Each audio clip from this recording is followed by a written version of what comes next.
You did a really good job on this form, but there was actually two codes located in locator 21. You're missing 009.612. With that code, these codes are related to the diagnostic pointer, so that would change to B.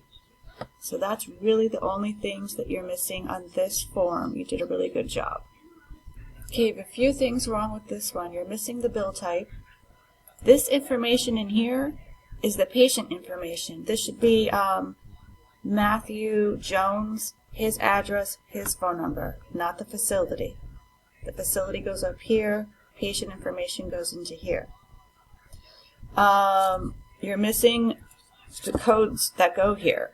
The PT evaluation, this should be a code number of 97001.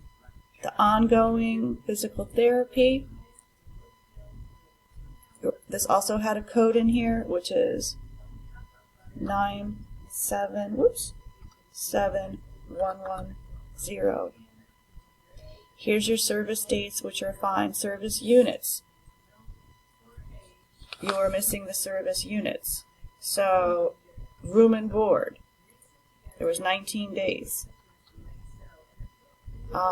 Physical therapy evaluation, there was 1. And then physical therapy, there were, 20? My glasses, 28. So total charges, you're missing the total charges, which would be 34, 20, 250, and 1575.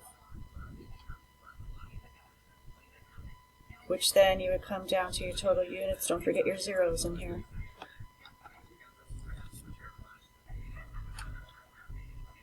Again, we have Medicare, that's good, and we have Matthew Jones.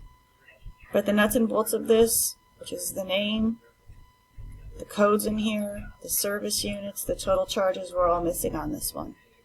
Okay, this is Travis Ward. It's going to be the same type of feedback on the first one. You're missing the bill type up here. Person's name and address goes into here. You have the codes listed here. The codes need to be over here. How many units of each? There was 1 unit of each. 1. You're missing the total charges there. You do have the correct number here. The TRICARE you have. Travis Ward you have. This number is an 18. So you're missing some valuable information in these. So let's try to do better for next week.